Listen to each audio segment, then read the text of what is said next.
We are here tonight on a very special occasion with Earth's Mightiest Critics to talk about a comic book movie that for once is not based on an actual comic book or pre-existing property. This is kind of a new thing. I want to kick off. We are talking about Project Power, the new Netflix original film starring Jamie Foxx and Joseph Gordon-Levitt.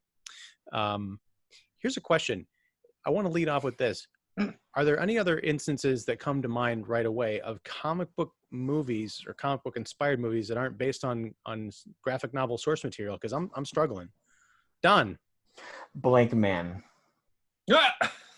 And Meteor Man. I was going to jump in Meteor Man next. Yep. Okay. Was Demolition Man? Was that a comic? Another one. Dark Sky Man. High. It's just, look, just because it's got man in it doesn't mean it's a comic book movie. It seems to be working though.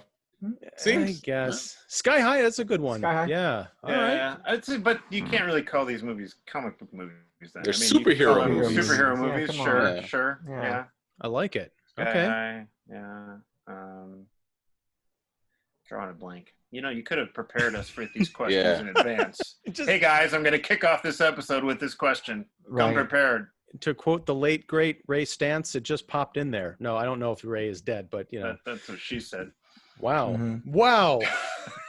See, it's a good thing we weren't recording about those scout massages.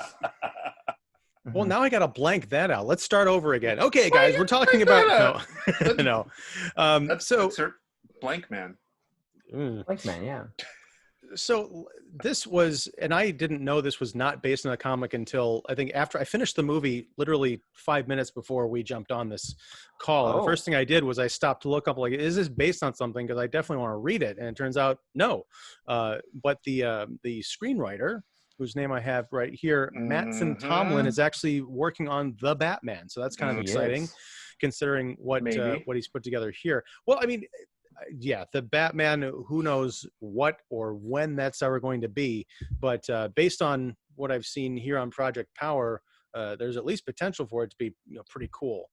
So I'm kind of leading off with my initial reaction, which was I thought this was a pretty solid film. And considering, I know we had some mixed feelings in the group about the last comic movie we talked about, The Old Guard, which is another Netflix movie. I thought this was, much better in a lot of key ways, particularly in the, like, I guess it's the overall comic book feel of it. Even though it wasn't based on source material, I could see there's a lot more like dynamism in terms of the way it was presented.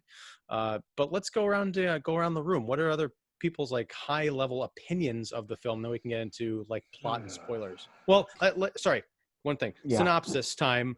The overall plot of the movie is there's a drug on the streets in New Orleans that when people take it for 5 minutes, it gives them random superpowers, and they can do all sorts of crazy things with that, usually to harmful effect. And there's various people who are looking to track down this drug, either to stomp it out or to grab the people who are using it and experiment on them for definitely nefarious means. So that out of the way, Project Power, what did you think, Don? Because you were shaking your head when I was comparing this to The Old Guard. Go for it. I will be the guy pissing in the Cheerios. I'll take The Old Guard to this one. I think The Old Guard, for example, just has like a little more ambitious mythology and obviously I think better performers than a movie like this. I mean, Jamie Foxx is a pretty solid guy. He can kind of compose himself and do this movie just fine.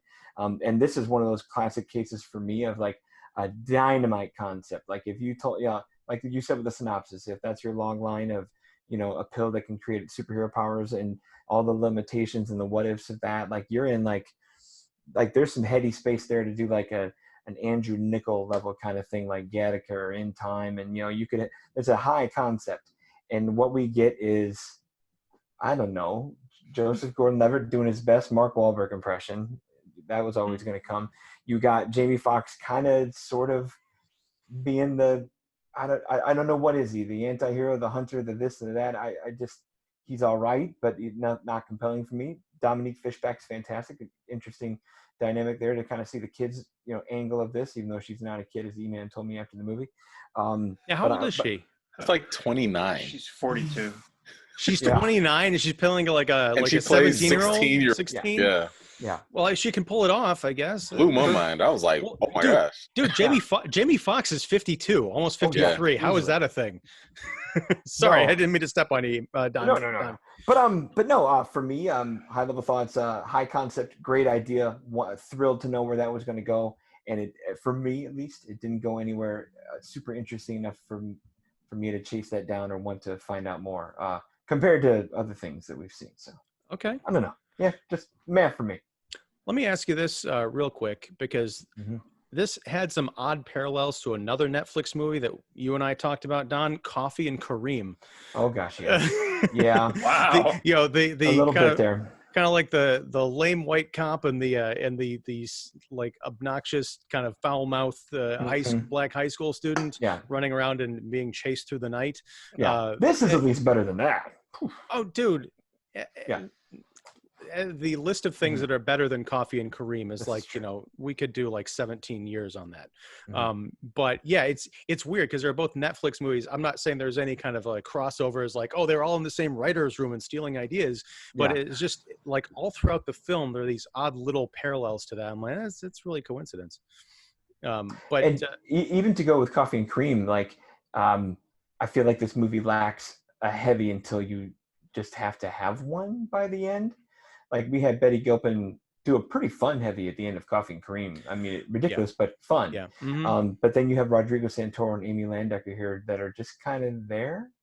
Yeah. And that's it. And this movie is not really about the villains, which is one of the things I think sets it apart in good or bad ways. I'm not making a judgment from other kind of comics or superhero movies that we've seen.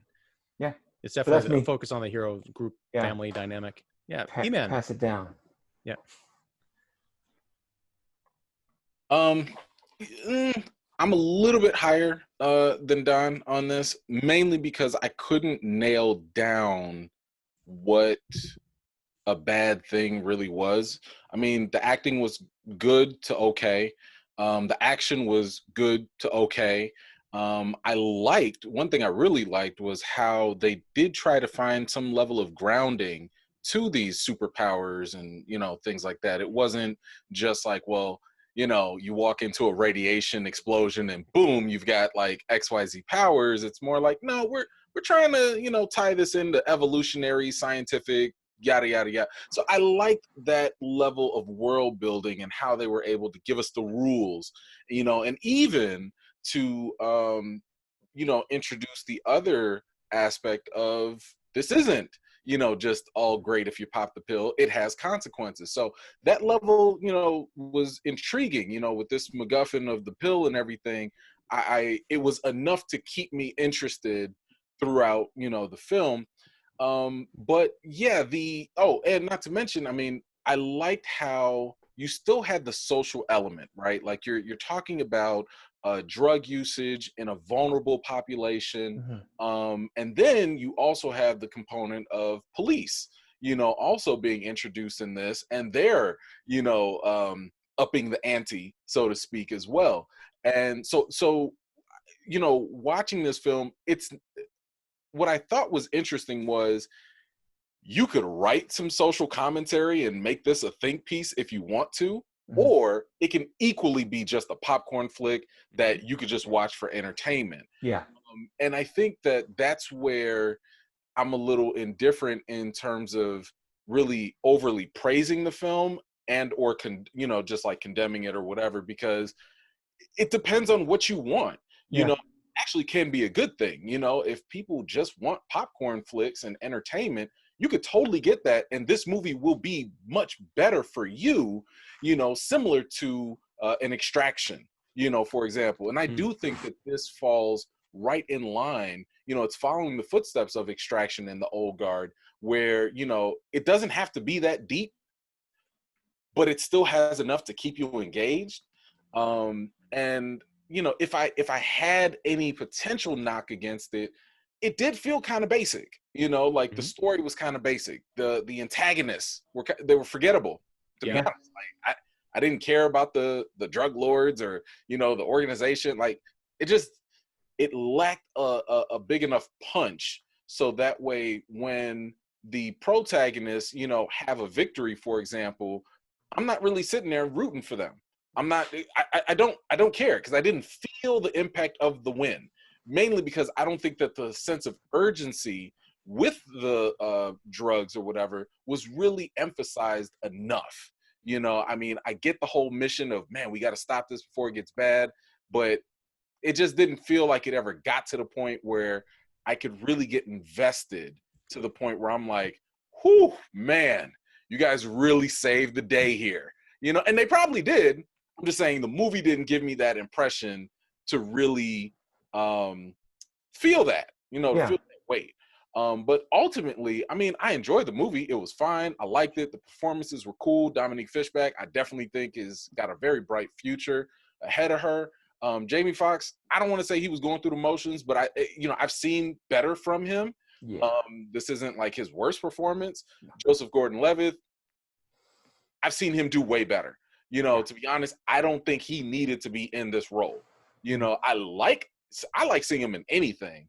Mm-hmm. I just don't think this specific role needed him, and I'm not sure he really brought more to it than what was written for him to perform. But ultimately, yeah, it's fine. I think it's a little bit okay, better than fine. Like, I think it is good. And yeah, I think most people are going to like it. I think it's going to trend at #1 on Netflix for 2 weeks, and then we'll probably forget about it. Is the trending on Netflix like the new weekend box office? It's becoming so. Yeah. And I think that's exactly what they wanted. Yeah. They tell you this is #1 on Netflix. Yeah.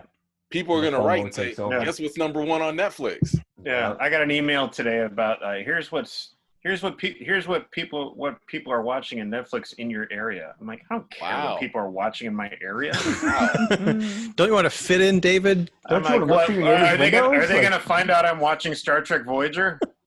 This is the new, be the first kid on your block, literally. But they're doing the FOMO thing for sure by doing that. Like, it's 100%. The water cooler on a scroll. Yeah. And it's effective. It's working. Very. I mean, I think this movie, I had some time to think about other movies. Your original question, I had some time to think about that. Mm-hmm. Bright from 3 years ago, another Netflix film by David Ayer, feels like kind of a comic book movie. Yeah. That's the one that's kind of like Alien Nation in a way, with Will Smith and a disguised Joel Edgerton. Kind of a superhero sci-fi thing. More so sci-fi, I guess. It's like a Lord of the Rings kind of a fantasy. Yeah. But they've made comic books out of those, I'm sure too. So I guess it counts. Mm-hmm. Yeah. Anything could be a comic book movie. It at least seems like it was inspired by something, some kind of a source material. That. Yeah. I got one more winner for you in a little bit, but you go first, David. Okay, I can't wait. Hold on to that because I want to hear it. I think this movie drops the ball in a couple of different places. I definitely like the old guard better. Like if as far as like rewatchability, I would definitely put on old guard. I mean, come on guys, it's Charlize. Kiki. There's definitely some cool story elements going on here. And I think it just there could have been a lot more going on here. It opens up with like, so there's this pill, and how are people using this pill? How is the word about this pill getting out? Not a whole lot of that is kind of touched upon, really. It's kind of like this, underground selling kind of black market thing. Guy opens up a briefcase, and there's this kind of like a underground marketing meeting. I just wish that they could have utilized, maybe, kind of like this maybe viral technology type of thing where, hey, this is how this pill is getting out there. Have you heard about this? Some kind of like secret hashtag, and the dealers are one step ahead of the police, and yet the police they touched upon this, how the police are somewhat corrupt, not really corrupt, but kind of powerless, like to, combat this black market drug. The idea of you have this pill, and if you take it, you got to twist it and bite it. If you take it, you have this, you have these powers for 5 minutes. You don't know what these powers are going to be. You know, it's really like playing Russian roulette, right? Yeah. I mean, you know, it's like, why would you want to do that? That's interesting. Okay. You know, that's kind of, you know, Twilight Zone-ish kind of, you know, hey, might as well take a chance, or maybe not. You know, how living on the edge are you going to be? The beginning of the movie does give us an example. There's this guy who's robbing a bank, and he's using the pill, and it happens to be that his power is kind of chameleon-like. Mm-hmm. Interesting, kind of absorbing man, if you're a Marvel fan. Kind of interesting. Later on, we realize that these powers are basically animal powers, and you don't know what kind of animal power you're going to get. Interesting. Okay. I guess it was nice to see an example of how people are using that pill. We even get an inkling of how people are using that pill for good, because Joseph Gordon-Levitt's New Orleans cop uses the pill as he chases that bank robber. I guess I just would have liked to have seen a little bit more of that, of how this pill is being used by people. Like, what's the draw? And, you know, what are you know, I would have liked to have seen like maybe a little bit more ODs, or a little bit more, I like to see the police kind of dealing with this, and kind of the police being stressed and just totally confounded of how to thwart this, and how to, you know, but pretty much we have this like lone Joseph Gordon-Levitt cop out there trying to, you know, do whatever he can to, you know, combat this pill getting out there. You know, I don't know. I would have liked to have seen a little bit more than just kind of like a stereotypical depiction of this somewhat rogue cop. You know, that just seemed a little bit too, I don't know. Mark Wahlberg-ish. I mean, kind of. You're Mark hung up on this Wahlberg thing. I don't see it. I don't know. I don't see it at all. Shoe fits. I don't see it at all. Maybe the wardrobe, kind of, but thank you. That's step one. I guess. Step I mean, two, what? need Just to be because he's wearing a everywhere. jersey the whole time? He looks like every other like cop in the, you know, he's got the T-shirt and the necklace with the badge thing, but that's all right. Wahlberg doesn't have a TM on that. But like, one of the reasons, fight for my city, you know, and not here in New Orleans. Let's talk about that, because one of the reasons why this movie drops the ball is it's set in New Orleans, and yet nobody's Cajun, nobody has an accent, nobody's at all, you know, French or. Are there any scenes other than the bank robbery that actually have public people in them? It's like the most empty city I've ever seen. There's that whole scene in that underground nightclub or meeting place where Rodrigo hulks out. Sure. Sauce, man. I liked some of the characters, primarily, what's her name again? Robin, Dominique Fishback. Yeah, Fishback. Thank you. Figured 1 out of 3 of you would help. I liked her a lot. I think there would have been, you know, even her story. I wish there would have been a little bit more. Like for an inkling in the beginning of the movie, I thought that, like, is Jamie Foxx her father? Because it felt like when there was a scene where she was like in her home, and there was that framed picture, and it looked like it was her in the frame with Jamie Foxx, but I'm like, okay, well, I guess that didn't play out. I don't know, maybe I was seeing things. Then we have the antagonists, and I think that, as you mentioned, they are kind of so-so.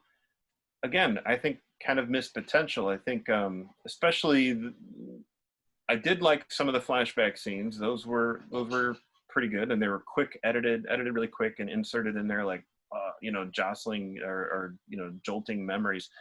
I think it would have been interesting if Amy Landecker's character was once, you know, tight with Jamie Foxx or something, and maybe convinced him to get involved in this, Project Power program, and then things went sour because what her ulterior motives was, she just really wanted his daughter or something. It just felt like she's got a twirling mustache kind of character, but she's got no mustache. It's like there's nothing, literally, figuratively, literally. It was just like there's nothing going on there. It just seems like some weird pseudo hidden government project, and what's going to happen with it? They want to make some kind of super soldier serum, okay, and then market it, and then okay, but I guess it would have been more interesting if there was a little bit more passion behind the antagonist, like don't you understand, we can, I don't know, save the world, but I mean, but haven't we seen that like a million times before? I'm not saying this is a, that's fair. This is not a, like I mentioned, there's not really a whole lot to this villain, but one of the things I think is kind of refreshing is by taking the focus off of a villain who's got these big world-changing plans and it's like their mastermind thing. She's just a middle person. She's kind of running this project for other people, and she's just annoyed that the lab rat that got out and is trying to foil her plans is sneaking back in and might actually upset her plans. When she does try and kind of sweet talk him by explaining, what this does, that scene on the boat, and he basically tells her to fuck off. She's like, all right, then just take him down to the basement, get what you need out of him, and throw the rest in the water. And that I think is a perfectly good villain response, because she's like, all right, I'm not going to sit here and monologue and try and bring you over to the dark side. I'm just going to move on because I've got a deadline and we've got to keep things moving. I mean, even if the drug was the villain, so to speak, kind of with David, where show me some more negative effects of that drug then that's the scary thing you avoid the whole time. We saw multiple people explode once they took this pill. Like, what more do you need to see? Well, there is that, like I said, there is that Russian roulette aspect of the drug. Yeah. But it is kind of like the main antagonist, right? It's the main danger. It's the main threat, yet it's also the main alluring factor of the movie, right? It's like, you could have powers. For 5 minutes, you could have powers, or you could die. Right, but it's like that's not enough for me. I can give you a good but example. look at a movie like New Jack City or any of the big drug movies. That's exactly what they're selling. They're selling a 5-minute high or an overdose. You don't know what you're going to get, and that's one of the things that I really admire about this movie is it is a street level drug thriller, except that the drug has a comic book twist to it. So it doesn't have to have big stakes. It just kind of is what it is. If you took the superhero element out of it, you'd have kind of a generic drug story, but you'd have a formula that has worked for 30 plus years. And I did like the kind of the family element. Jamie Foxx was the kind of the patient zero for this experiment, and then when they took his daughter away, because it turns out he had taken the pill, it was kind of a Tuskegee Airman type of an experiment that didn't go well, but he kind of got out of it and passed that material down to his daughter, who manifested these powers. And then they wanted to use that to, enhance this drug and make a permanent version of it. They were separated. He wants to get her back. It's a simple story, right? So I like the simplicity of that with this kind of a twist. Why are you laughing, Dave? What's funny? I'm trying to think about how they pitched this to Jamie Foxx. So here's this movie, Jamie. Okay, cool. Superpowers. So that the superpowers are animal based. Okay, all right. I'm reading the script here, and it looks like my animal power. I think my superpower. I'm reading the script, and I think you're saying my superpower is going to be like electric shrimp. Is that what you're saying? That's my superpower. Yeah. Okay, cool. I'm on. Yeah. So, by the way, if you guys, I don't know when they're going to post it, but for the African American Film Critic Association, they did a roundtable with him. He actually specifically talks about how they pitched it to him. Nice. Oh, okay. You want to sit down and watch it, because everybody else jumped on because they were like, "Oh, Jamie Foxx is on? Okay, cool." Once they sign him. When Jamie, talked about it, he gives some prolific answer, and then he just resorted to what Don just said and was like, "Yeah, they also paid me, so there's thank you. There's also money. Money is always the answer. That could be found where? On the African American Film Critic Association Gotcha. YouTube channel. Is that going to drop by Friday, do you think? I hope so. I thought they Okay. already would have dropped it, but hopefully it will be up by Friday. All right. We Well, got a pretty strict embargo here. That's why. Yeah. yeah. Well, link will be in the description of this video. If it's up, it'll drop day and date. If not, I'll add it in whenever it's available. Sweet. Funny interview too, by the way. He is hilarious. I would imagine so. I mean, overall, I like, like kind of like you guys are saying, I like Joseph Gordon-Levitt. I like Jamie Foxx. I think I'm interested in what these guys are doing. Typically, this seemed like I was definitely curious about it because Project Power is this. This is one of those things where I forget what Jamie's other, I think, what was it, Collateral Damage or something like that? I forgot, whatever Collateral. it is. Well, Collateral. With Tom Cruise? Michael No. I think it was called Sleepless. Yes. It was another one that was just not Don't get me that started good. on that. Yeah. But this is, I think, Project Power is one of those movies that will benefit from the Netflix boost. It will benefit from the, hey, look what's trending at #1. I think it will benefit from just his name power. But like I said, it's not going to have legs. It's not going to be like people are like, hey, we have to have a sequel to it. Not like The Old Guard. The Old Guard gave you enough to be like, I think I want to know more because there was a deeper investment in the characters and in the story. I don't think we get that here because the attention is divided in so many different ways. I'm like, wait, do I care more about Jamie? Wait, or is it Robin? Or is it the drugs? Or is it the Black Ops, company that's trying to mass produce it? I don't know where to pay attention to. So at the end of the day, once the movie's over, I'm kind of like, okay, well, thanks for the ride. I'm good. I'm done. It's funny you mentioned about sequel because there's a moment in the last 10 minutes of the movie where, Joseph Gordon-Levitt's kind of, talking to Jamie Foxx's character, and he's like, "So, you want to team up? Do you think this is the end of that drug, or what do you think it's gonna?" He's like, "I don't know, but I'm out of here." I don't care. And it's like which I love. I love that. I'm reading the code in that, and it's basically like Joseph Gordon-Levitt turning to the audience saying, "Guys, audience, viewers, do you want a sequel? Do you want a sequel?" And Jamie Foxx is basically saying, if you do, I'm not going to be part of it. You can carry on without me. That's fine. I don't know. Yeah, I read that. That's not the first superhero movie that Joseph Gordon-Levitt has teased a sequel that we never got on. Don't worry. You talking about Dark Knight Rises or something else? Dark Knight. I don't think that and that's another thing that I really liked about this movie, and going back to the fact that this is almost like a genre appendage to a different genre film. This thing doesn't beg for a sequel. It doesn't even ask for it. I mean, it is a completely need it either. Right, but I'm saying it's a completely self-contained story where I don't feel like I'm being sold a franchise. Right. It's a street level kind of a drug and family drama that happens to have this kind of a sci-fi superhero element to it, and I really appreciated that. Yeah. To circle back to the original question and to kind of go into where EMan's high level thoughts were, where you have a good combination of popcorn entertainment and heady ideas, and then now to use your level to do all that at a street level, give me Josh Trank's Chronicle right now.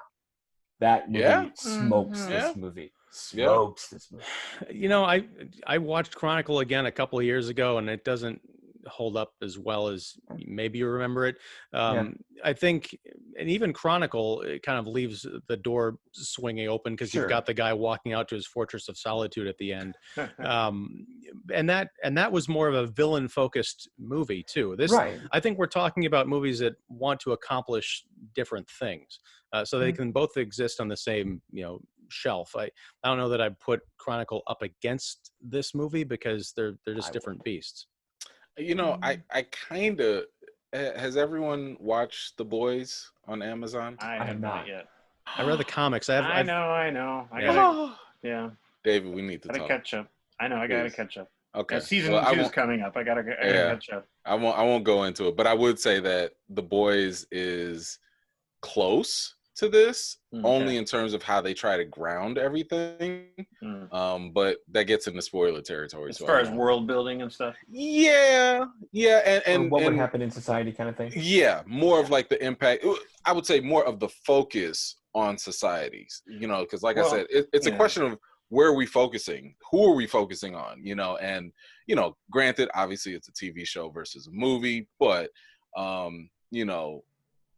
where you're trying to drive the attention that we should be invested in, that's going to matter in terms of how we're going to receive the film. I like the idea of there's this drug out there. Sure. Okay, and it's because there's always a drug. David Fowley is on record. He likes drugs. Yeah, because there's always growth hormones and stuff. There's always a drug out there. Okay, so then adding the attraction of it, not necessarily the addiction of it, because can you be addicted to something that you're only reliant on for 5 minutes? I guess that's we're talking about drugs, right? I mean, that's you get it. But I guess it depends on what your experience is with it. If your one-time experiences with it is that you get your head blown off, then you're dead. If your experiences with it is it coincidentally, it just so happens that when Joseph Gordon-Levitt takes this pill, he's bulletproof. That's really handy for a cop. Yeah. Convenient. Yeah. So for him, there's no risk factor really. I mean, that's pretty handy. That's pretty cool. I guess while I was watching this, I think it would have been interesting. I thought about this movie would have been a little bit more personal and interesting if it was maybe instead of Joseph Gordon-Levitt's character, who is a cop, relatively close in age to Jamie Foxx, maybe it would have been interesting if it was like an ex-cop whose nephew or niece OD'd on this thing after taking it once, and now he wants to rid the whole populace of this drug because of the potential damage and the danger of it. I mean, that would have been interesting. It's like you have maybe somebody who's a little bit older. You got Courtney B. Vance trying in one. I mean, that's a very sigh of a scene. Thankless role. Even that, but even that was a lost, point. One moment. Wasted the role. Police chief being, he was definitely wasted. I mean, someone as talented as him. I'm like, first of all, you're only in the movie for like 3 minutes, and then on top of that, to factor into the big conspiracy, I didn't care about this conspiracy. I didn't care that the thing was in on it, and that's only because we didn't spend any real time. It's not developed. Developing how massive this thing or how problematic it really was. And we're hinted at that this Courtney B. Vance captain character, his hands are tied. Right. Well, okay, why? I mean, how long has that been going on? And is he being manipulated somehow, or is it just what? And there seems to be this other agency kind of thing that's kind of FBI-ish, CIA-ish. Was that the government or was that the drug dealers? It's like I don't know. Yeah. I don't know. Underdeveloped. Are they connected with Amy Landecker's whole situation? I don't know. Yeah. Well, yeah. I mean, the agency that she was working for they're tied to the government because they're the ones who are doing the initial experiments on Jamie Foxx. So you're looking at sort of the military-industrial complex, that partnership. I mean, the answers are all in there. And one of the things I think the criticism that you guys have relates to something that's not really a part of this movie, in that the time span from the time this thing is introduced on the streets to the time we have the main driving action is only 6 weeks. So when you're talking about the effects, the wider effects and how is that getting out there and all this other stuff, it's a 6 week window. It's not like you've had still in buzz territory years here. of everybody saying, oh, I knew someone who OD'd on this drug. No, this is a brand new threat. And I think if there was a sequel, maybe you could expand on some of the ideas. But in terms of the backstory and the narrative, maybe that wasn't enough for you guys, but I had all the answers I needed right there in the text of the film. Well, that's the thing. Like, everything is there. Like, if we read the script, we could be like, oh, there it is. Yep, they mentioned that there. But that doesn't mean it's enough, and that's kind of like the thing. Like, just because you casually mention this or you briefly show this, it doesn't make it necessarily, you know, like I mentioned earlier, it doesn't help with the payoff once we actually get to the, you know, third act and the conclusion. And that's kind of the thing. I'm not even saying that there are plot holes. I'm not saying that, you know, there are, you know, I would say that there are missed opportunities to capitalize on the things that they already established. Yeah, I mean, give us this teaser of this one thing, and it's interesting, and it has some significance to the actual story. Run with it. But they don't run with it because they are too busy jumping into something else. Yeah, they just I disagree. I think they bring it up. You know, they show a couple of it. They first of all, they mention that you can either get superpowers for 5 minutes or you'll just explode. And they have 2 or 3 instances of people during these fights taking this pill, thinking they're going to, you know, power up and do the thing, and they die. And then they're also talking about drugs and the way this is spreading, and it's really catching on, and people are getting hooked on it within 6 weeks. And they're saying numerous times, if this thing gets out of New Orleans, you know, everybody's screwed. So the stakes are there. You don't need to constantly reinforce it and keep bringing that up. At least I didn't need that. I got it. I understood the threat. And this isn't, you know, a 3-hour Marvel movie where you're going to have cutting from New Orleans to New York to Dubai and all this other stuff. It is a very small, self-contained, a very Bostonian Mark Wahlberg movie. So I will give you that, Don. Yeah. But that's all I'm giving. No more inches or miles, sir. No, but no, I understand what you guys are saying. I just, I think I got more out of this film than you did, but that's totally fair. Didn't you guys feel like it was a little weird that, okay, it's set in New Orleans, but it didn't really there's nothing really distinctive about... Whoa. Joseph Gordon-Levitt had on a Saints jersey. Of an That's ALS all patient. that was needed. It was fine. You have your token. What do you want? People to walk around with baguettes and stuff too? Yeah. I mean, well, and that's come on, shrimp po' boys and stuff. Here's you got the your thing. Streetcar scene. You got your like Pontchartrain bridge scene. There's always going to have that. You know, that's something I also appreciate. You have your your bridge establishing shots are all there. He did also mention, you know, remember the last time the feds tried to people in suits tried to step in and help New Orleans, you know. But the thing is, I've been watching a lot of movies lately that are either set in Chicago or set in New York, and they always have that thing where the New Yorkers always talk like this, or the Chicagoans always talk like this, and there's always this Sears Tower in the background, you know, all that stuff. You don't need it. I'm happy that I watched a movie set in New Orleans and we don't spend like 2 minutes on Bourbon Street. I don't need that. Yeah, and not to mention, the city wasn't essential to the story. This could have happened anywhere. Yeah, could have been in Philly, you know, and we wouldn't have really noticed anything unless the Rocky statue was there and, you know, back there. But you know, I'm just thinking that it could have been, and the only reason, like as soon as they mentioned that it's set in New Orleans, I'm like, oh, tax cut break. You know, it's cheaper to shoot in New Orleans, and it's been like that since Katrina, and that's fine. I get it. Okay, but just at least use, you know, it's a very distinctive, you know, very rich, you know, city with a lot of history to it. You know, use that.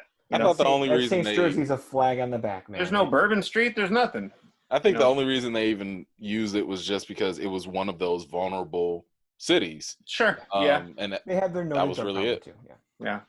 I'm just waiting for someone to actually shoot a movie set in Vancouver, so that they don't have to, you know, mess around. Right? I mean, don't call it Chicago when we know it's Toronto. I watched a little indie last night that like it's supposed to be like Clear Lake, California, like by Tahoe, and it's in British I know Columbia. a little indie.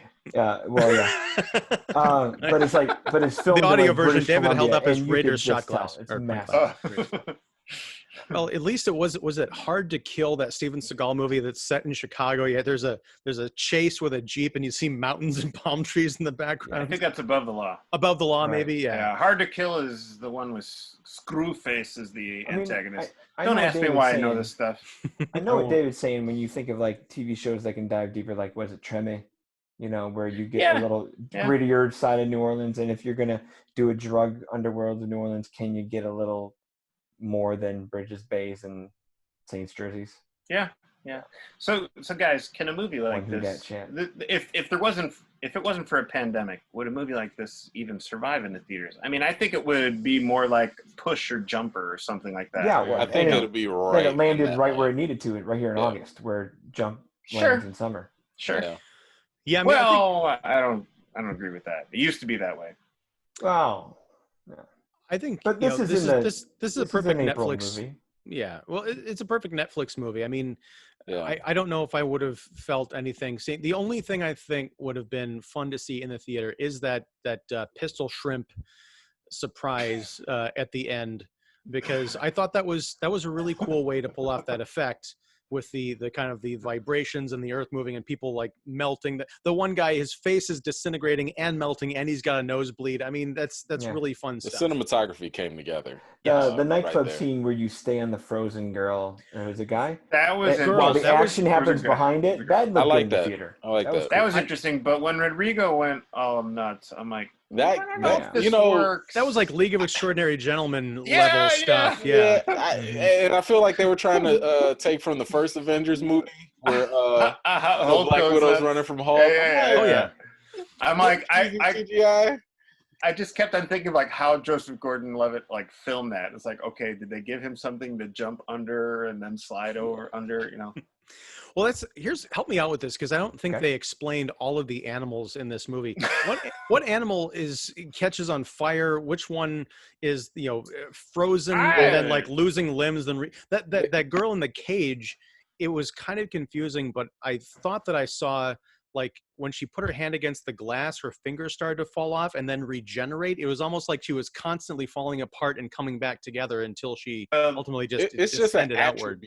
They just attribute animals. They had to regulate the temperature. Some can regulate so she temperatures. Wouldn't freeze. Yeah, internally. It was really weird. And I'm like, what animal is that? And of course, that everything that they kind of explain, kind of exposition, everything that they kind of explain is going to pay off a little bit later. There's this in the dock scene. There's this kind of goon, action goon that's coming after them, and he grows these like.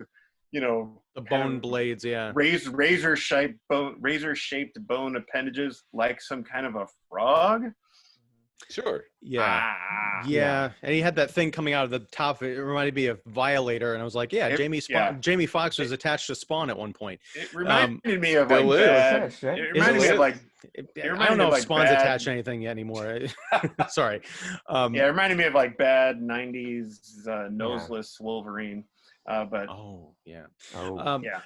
the thing is like if the one critique that I have with this pill is that they eventually start talking about animals and stuff. Before that point, I thought it was just okay. They're basing this loosely on comic book superpowers. Not that they were engineered that way. It's just that was the effect they were having. So you've got an Iceman, you've got a flaming torch, you've got a Hulk. And I'm fine with that. When they introduce the animals, I'm like, oh, animals? That's really kind of lame. I like that. It's grounded in science, I guess. A little bit more believable. Again, it had potential, but I just don't tapping into that evolutionary, Dr. Moreau genome. And not to mention the fact that it was unstable. That to me kind of still gave it that near future, not too sci-fi type of feel to it. So I was like, okay, somebody found a way to exploit that and expand it, but it's still not solidified. Like, I mean, you could have had the instability without grounding it in like the kind of the animal physics, because I think that's one of the things that I think if you're going to introduce, that's something you should explore a bit more. I mean, even if it's just the 5 minutes Jurassic Park little animated DNA gif bouncing around or something like that, because I'm just like, once they introduce that element, I'm immediately like rewinding to all the previous scenes. I'm like, well, what animal does that? What's that based on? And I'm sure there's some big scientific explanation about it, but it's like I need to focus. We have a junkie character named Newt, played by Machine Gun Kelly, and he basically is kind of like a Human Torchy kind of character, and he just is being chased by Jamie Foxx, and he's like chugging these pills, and he winds up overdosing. But it's like, I like that whole action sequence and everything, and it does seem very grounded and real world as far as the setting and everything. But again, it's like, okay, what animal combusts like that? That lost me a long time. And let me ask you this about the pills, because this is something I think I got this right, but I want to get your thoughts. it's established early on that you get the pill and you don't know what power you're going to get Right. every time you take the pill. But is it that you take a pill and your power is established and then other subsequent pills reinforce that? No. Because I was thinking it would be cool if you took, like, every pill you took, it was kind of a grab bag. It's not like a Jelly Belly thing. See, I was hoping for the Jelly Belly thing. Yeah, it's not. It's however it interacts with your DNA. And, right. Sure. Right, but it just again, seemed we're like back to Joseph. convenient bulletproof cops. But that's the thing is, like, it seemed like Joseph Gordon-Levitt was that the bulletproof thing was kind of his thing, Yeah. right? He's been a user though. So, I know, but my point is, it'd be cool if he took it and he was bulletproof. But the next time he took a pill, a different pill, it's like, oh, now I can catch on fire. Yeah. So it's the danger of that really making it a roulette thing. Of, that's like, even more roulette. You could get cool powers, different powers, or die. So then it's like driving people insane. Yeah.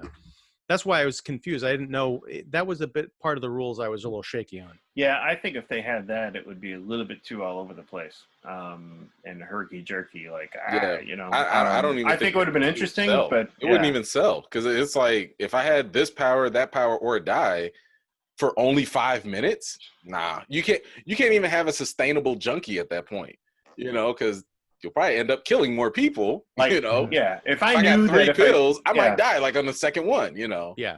But if I know that I can keep getting this, you know, specific power all the time, now you have the same issue of any other drug, which is, are you going to take it in moderation? Are you going to take too much, an OD, you know? So. Yeah. And if it would be interesting too if it changed your behavior too. You know, it's like kind of like what a drug does. You know, it's like if you drink too much, then you tend to, you know, you'd be a jerk, a loudmouth drunk, or you. What's in your glass, by the way, tonight? Combative, Dr. Jones. I earned that. Antidote. No, that's right. So, but the idea is interesting too because it's like if I knew that if I took this pill, I would always have the power of invisibility. It's like, oh yeah, you know. But then would I be able to have enough willpower to control that? You know, it's like only use it when I really wanted to or needed to. And what would that actually look like? How would I know when I wanted or needed to become invisible? I don't know. These are the questions to be answered in the sequel, which we probably won't get. So we'll just have to wonder aloud. Yeah, I am too. That's the thing is I really enjoyed this movie. Was not a home run for me, but I really enjoyed aspects of it. I feel like this was kind of a starting point for someone else to take a concept like this and expand on it in the future with something maybe tighter or a series or something like that, maybe even a comic book. Yeah, I mean, I guess if you like Cloverfield this and you take this idea of the pill and you take it to another setting and you switch actors and you do implications here and implications there and you have an overarching label of things, it could play. That's the only sequel I'd want. I don't need more JGL Wahlberg. No. Right. I was going to say the sequel will probably have Mark Wahlberg in it. Just my luck. Project Hawa. You know, Phil has Project Chowder. So. We're gonna have the Wahlbergers. Yeah. I think this movie benefits from having that Robin character. If she wasn't in this movie and it was just Jamie Lee Foxx. You can't. That's the second time you've made. That's a weird slip. Yeah. Maybe before you started maybe it's this. I don't know. Jamie Foxx is the 3 names. Joseph Gordon-Levitt. If it was just those 2 guys, I don't know if it would be as much of a. I mean, it'd still be a draw, but I don't know if it'd be as interesting because I think she definitely grounds the movie in a lot of ways, and it's interesting how she winds up being used in different ways by both characters. Mm-hmm. So that was kind of interesting, kind of cool. I also liked her raps. Her raps were pretty good. Yeah, especially the rap with the teacher that was all in her head. Yeah. That was a cheap trick because I was like, fun fact. Yeah, the girl who was next to her, mm-hmm. He's the one that actually is the rapper. Oh, interesting. She's the one that gave it to her because I asked her. I was like, "Did you do all that freestyle on your own?" She's like, "No." It was who all was on this round table? I know, right? It was Jamie Foxx and Dominique Fishback. Okay, so just the two of them. Yeah. Right. Nice. And you talked to Courtney B. Vance like a couple of months ago, so you've almost got the full team. Almost. Well, cool. Well, I I don't have anything more to say about Project Power. This ain't a deep movie. It's all right. Yeah, No, and that's fine. I don't think that we kind of have this expectation about comic book movies or genre films that there's going to be, it's kind of like the Pixar problem. Like sometimes they come out and you have this expectation that it's going to like have some kind of a big resounding thing that you take with you afterwards. But sometimes a fun little movie is just a fun little movie, or in some case it's just a movie and you move on, and that's all right. Considering these are the guys who directed Catfish and a couple of Paranormal Activities, it's all right. This was elevated work for them, definitely. It's pretty good. I mean, they got some A-list talent, and cool, you know? Yeah, they get an A for originality. Is this the writer you want making a Batman detective story? That's the thing. I'm going to say no. Can we actually get a Batman detective story out of this? No. You got this guy, and this is his debut. This is his debut project. Then he's got another movie coming out this year. Yeah. I'm very nervous about that because, you know, too many characters. Yeah, right. And that, to me, that has always been a Batman problem. Because problem. People don't. Less about Batman.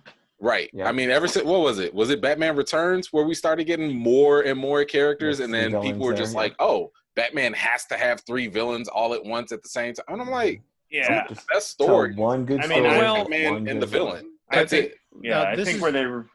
Go ahead. This is pure speculation, but from what I've heard, this is supposed to be more of a Batman detective movie. So I had that concern about too many villains initially when they started saying, oh, this person's going to be playing this villain and all this stuff. But I would hazard to say, and I'm happy to be proven wrong in the future, that instead of this being like Batman and Robin, it may be more like LA Confidential, where you've got all these underworld figures that Bruce Wayne is, as Batman, is trying to make his way to this objective, and he's got to drop in on Penguin, or, you know, Two-Face has some information or something. So you get the flavor of this Gotham underworld, but it's not dominated by, you know, everyone's trying to take over the city. So they just exist. Yeah, it sounds like it's somewhat. If that's the case, I'm okay with that.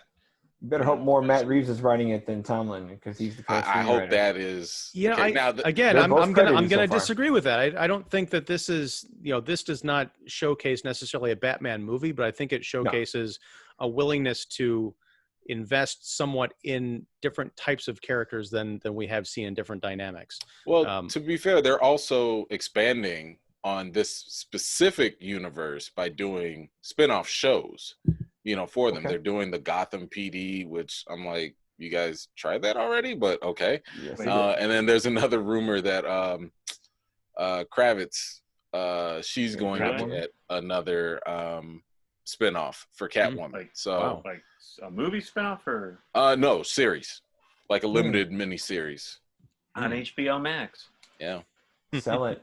Yeah, so we'll see. Maybe all these other characters are just to tease the other stuff, you know. Well, I mean, if it's kind of, I heard that it's somewhat influenced by Jeff Loeb's Long Halloween or Dark Victory, and that could be interesting. And that's just try not to jam all that in one movie. Yeah, I need to revisit that one. Yeah. I haven't. Good stuff. I haven't read that in a long time. Especially Dark Victory. Okay. Cool. Well, I consider this a dark victory that we got through an hour-long conversation about this movie. So, thank you guys for talking Project Power.